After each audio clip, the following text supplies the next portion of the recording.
एक common doubt है बहुत सारे लोगों का कि एक्सरसाइज में अगर गैप होता है तो उस गैप के बाद जब हम वापस स्टार्ट करेंगे एक्सरसाइज तो किस तरह करना चाहिए, या फिर कुछ रीजंस की वजह से मेरा जिम छूट गया है, मैं नहीं जा पा रहा हूँ जिम में। तो अभी मैं सोच रहा हूँ वापस जिम ज्वाइन करूँ, वापस मेरा एक्सरसाइज स्टार्ट करूँ। तो जब मैं वर्कआउट स्टार्ट करूँगा या फिर एक्सरसाइज स्टार्ट करूँगा तो वो मुझे किस तरह करना चाहिए, शेड्यूल किस तरह फॉलो करना चाहिए, कौन सी इंटेंसिटी से वर्कआउट स्टार्ट करना चाहिए, ये कई सारे लोगों को समझ में नहीं आता। और ये जो प्रॉब्लम है वो अभी के सिचुएशन में बहुत सारे लोगों को फेस करना पड़ रहा है, क्योंकि देश भर में लॉकडाउन चल रहा है, जिम्स ओपन नहीं हो रहा है, तो सबको पॉसिबल नहीं हो रहा है घर पे वर्कआउट करना या फिर अकेले वर्कआउट करना। किसी के पास इक्विपमेंट नहीं है या फिर किसी के पास इक्विपमेंट है तो वो मोटिवेशन नहीं है, तो वो कंटिन्यूसली वर्कआउट मेंटेन नहीं कर पा रहे। या फिर कई सारे लोग ऐसे हैं जिनका 5-6 महीने से टोटल वर्कआउट बंद है। तो अब जब लॉकडाउन खत्म होगा और जिम्स खुलेंगे तो आपको किस तरह वर्कआउट करना चाहिए, कहाँ से स्टार्ट करना चाहिए, ये भी आपके दिमाग में कहीं ना कहीं आया रहेगा क्वेश्चंस। तो इसी के बारे में आज डिटेल्स में बात करेंगे। मेरा नाम है प्रमोद और आप देख रहे हो ईसा फिटनेस एकेडमी।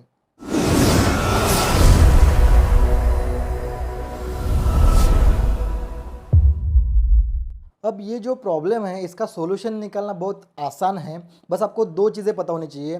पहला चीज़ ये है कि कितना गैप हुआ है आपका वर्कआउट बंद होके या फिर एक्सरसाइज बंद होके, कितना दिन का, कितने महीने का, कितने साल का गैप हुआ है वो आपको पता होना चाहिए। और ये तो आपको बहुत आसानी से पता चलता है, सबको पता होता है।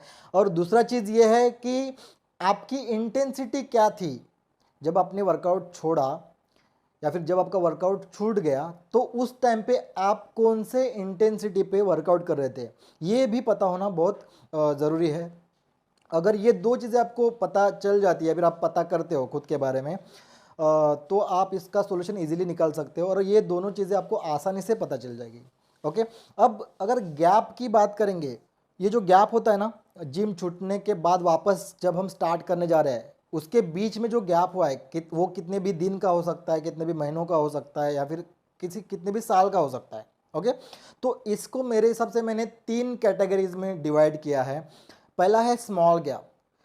अब ये स्मॉल गैप है वो आपका 1 दिन से लेके 12 दिन तक रह सकता है, 10 से 12 दिन तक रह सकता है, ये है आपका स्मॉल गैप। ओके, दूसरा गैप है 12 दिन से लेके 4 महीने तक, ये है मॉडरेट गैप। ओके, एंड अगर 4 महीने के ऊपर गैप है आपका तो ये आपका मेजर गैप बोल सकते हो या फिर आप बिग गैप बोल सकते हो, ये बड़ा गैप है। तो आपको यहाँ पे पता करना है कि आपके वर्कआउट में कौन सा गैप हुआ है, आपका स्मॉल गैप हुआ है, मॉडरेट गैप हुआ है कि बिग गैप हुआ है। ओके, फिर हम उसका सॉल्यूशन निकाल सकते हैं। दूसरा चीज़ आपको ये पता होना चाहिए कि आपका वर्कआउट इंटेंसिटी क्या था जब आपका वर्कआउट छूट गया। आप बिगिनिंग लेवल पे थे, आप इंटरमीडिएट लेवल पे थे कि आप एडवांस लेवल पे थे, आप कौन से लेवल पे पहुंच गए थे और वहाँ से आपका वर्कआउट छूट गया है। तो ये अगर दो चीज़ें आपको पता है तो हम इसका आसानी से सॉल्यूशन निकाल सकते हैं। चलो देखते हैं किस तरह सॉल्यूशन निकलता है। तो अगर आपका गैप स्मॉल है, आपका गैप मैक्सिमम 12 दिन का है, 10 से 12 दिन का है, तो आपको यहाँ पे कोई चेंजेस करने की ज़रूरत नहीं है। आप जिस लेवल में थे उस लेवल से आप वर्कआउट रीस्टार्ट कर सकते हो। जैसे कि आप अगर बिगिनिंग लेवल में थे और आपका किस रीज़न की वजह से वर्कआउट छूट गया है, और वो जो वर्कआउट छूट गया है वो 10 से 12 दिन के लिए बस छूटा था, 10-12 दिन के बाद आप वापस आ गए हो जिम में, तो यहाँ पे आपको कोई भी चेंजेस करने की ज़रूरत नहीं है। आप जिस लेवल में थे वहाँ से आप वर्कआउट स्टार्ट कर सकते हो। आप बिगनिंग लेवल में हो तो बिगनिंग लेवल का वर्कआउट आप कंटिन्यू कर सकते हो। अगर आप इंटरमीडिएट लेवल पे थे तो इंटरमीडिएट लेवल से आप वर्कआउट स्टार्ट कर सकते हो। अगर आप एडवांस लेवल में थे तो आप एडवांस लेवल का वर्कआउट कंटिन्यू कर सकते हो। इसके बाद हम बात करते हैं मॉडरेट गैप की। तो मॉडरेट गैप का ड्यूरेशन क्या है, 12 डेज के ऊपर एंड 4 मंथ्स के नीचे। मतलब आपका अगर गैप वर्कआउट के बीच में 12 दिन से लेके 4 महीने तक है तो ये आपका मॉडरेट गैप हो गया। और ये गैप के बाद अगर आप वर्कआउट रिज्यूम कर रहे हो तो आपको क्या करना है, आपकी जो इंटेंसिटी थी उस इंटेंसिटी का या फिर जो लेवल थी आपकी उस लेवल से एक स्टेप लेवल पीछे आना है और उस लेवल से वर्कआउट स्टार्ट करना है। अब ये लेवल क्या है या फिर इंटेंसिटी क्या है, अभी मैंने बताया था, बिगिनर, इंटरमीडिएट एंड एडवांस, ये मेजरली 3 लेवल्स होते हैं या फिर 3 इंटेंसिटीज होते हैं मेजरली, बट इसको अगर और डिटेल्स में जानना चाहोगे तो टोटल आपको 5 मिल जाएंगे लेवल्स आपका, very beginner, beginner, intermediate, advance and super advance. ये है थोड़ा सा डिटेल्स में हो गया, बट मेजरली आप 3 कैटेगरीज में डिवाइड कर सकते हो, बिगिनर, इंटरमीडिएट एंड एडवांस। तो अगर आप एडवांस लेवल पे थे, आप एडवांस लेवल पे वर्कआउट कर रहे थे और आपका गैप हुआ है और गैप के बाद आप वापस रिज्यूम करने जा रहे हो वर्कआउट, तो आपको जो आपकी इंटेंसिटी थी एडवांस लेवल, उसका एक स्टेप पीछे आना है। मतलब क्या हो गया, इंटरमीडिएट हो गया।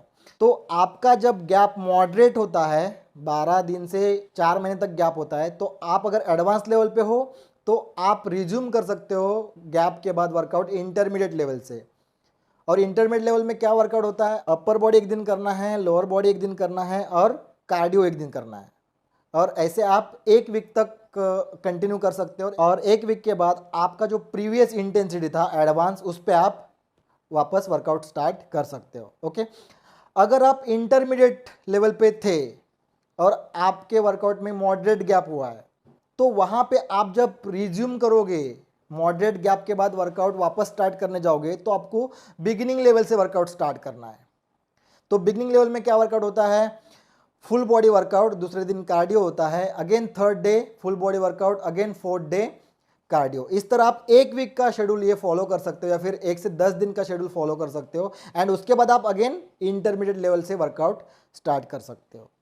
एंड अगर आप बिगिनिंग लेवल पे थे और आपका मॉडरेट गैप हुआ है वर्कआउट के बीच में और आप वापस स्टार्ट करना चाहते हो, तो आपको अगेन वेरी बिगिनिंग लेवल से स्टार्ट करना पड़ेगा। मतलब आप टोटली रीस्टार्ट करने जा रहे हो। जैसे कि आप फर्स्ट टाइम गए थे जिम में और आपने जैसे स्टार्ट किया था उस तरह स्टार्ट करना पड़ेगा। और लास्ट में हम बात करते हैं मेजर गैप की, और मेजर गैप का ड्यूरेशन है 4 महीने के ऊपर।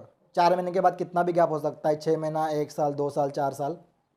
तो इसके बाद अगर आप जा रहे हो वर्कआउट स्टार्ट करने, ओके, तो यहाँ पे आपको क्या करना है, जो आपकी इंटेंसिटी थी लास्ट टाइम जहाँ पे आपने वर्कआउट छोड़ दिया, उस वक्त जो आपकी इंटेंसिटी थी उसका 2 स्टेप पीछे आना है और उस लेवल से आपको स्टार्ट करना है।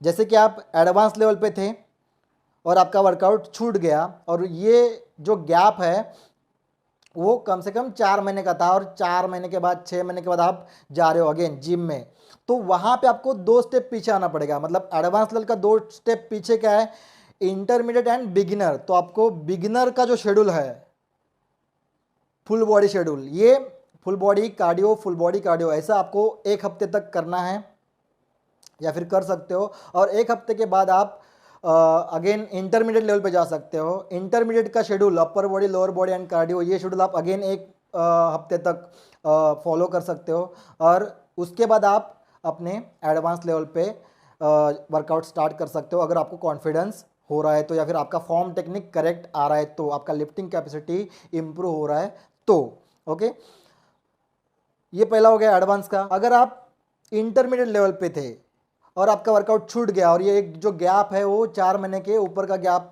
हो रहा है और 4 महीने के बाद आप अगेन जा रहे हो रिज्यूम करने जिम, तो इंटरमीडिएट लेवल से 2 स्टेप पीछे जाना पड़ेगा, beginning and very beginning level. तो आपको जो वर्कआउट स्टार्ट करना है मेजर गैप के बाद, वो वेरी बिगिनर लेवल से स्टार्ट करना है। तो वहाँ पे आपको एकदम बेसिक चीज़ें सीखनी पड़ेंगी स्टार्टिंग में, किस तरह वेट्स को हैंडल करते हैं, मशीन का यूज कैसे करते हैं, फॉर्म टेक्निक क्या होता है, ब्रीदिंग क्या होता है, प्रोप्राइसेप्शन क्या है, मोटरोलॉजिकल पाथवे क्या है, रिजिडिटी क्या है, इस पे फोकस करना पड़ेगा। ये सारी चीज़ें पहले स्टार्टिंग में सीखनी पड़ेगी। और उसके बाद आप 1 हफ्ते 10 दिन के बाद, या फिर ये डिपेंड करता है, पर्सन टू पर्सन वैरी करता है, आप थोड़ा सा इंप्रूव कर सकते हो, बिगिनिंग लेवल में आ सकते हो। वहाँ पे आप फुल बॉडी शेड्यूल फॉलो कर सकते हो, फुल बॉडी कार्डियो इस तरह।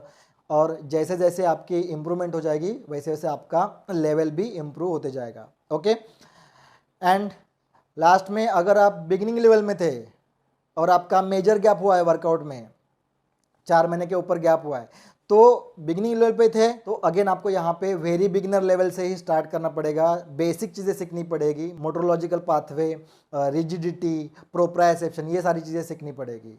ओके, तो इस तरह आप अपना वर्कआउट रीस्टार्ट कर सकते हो।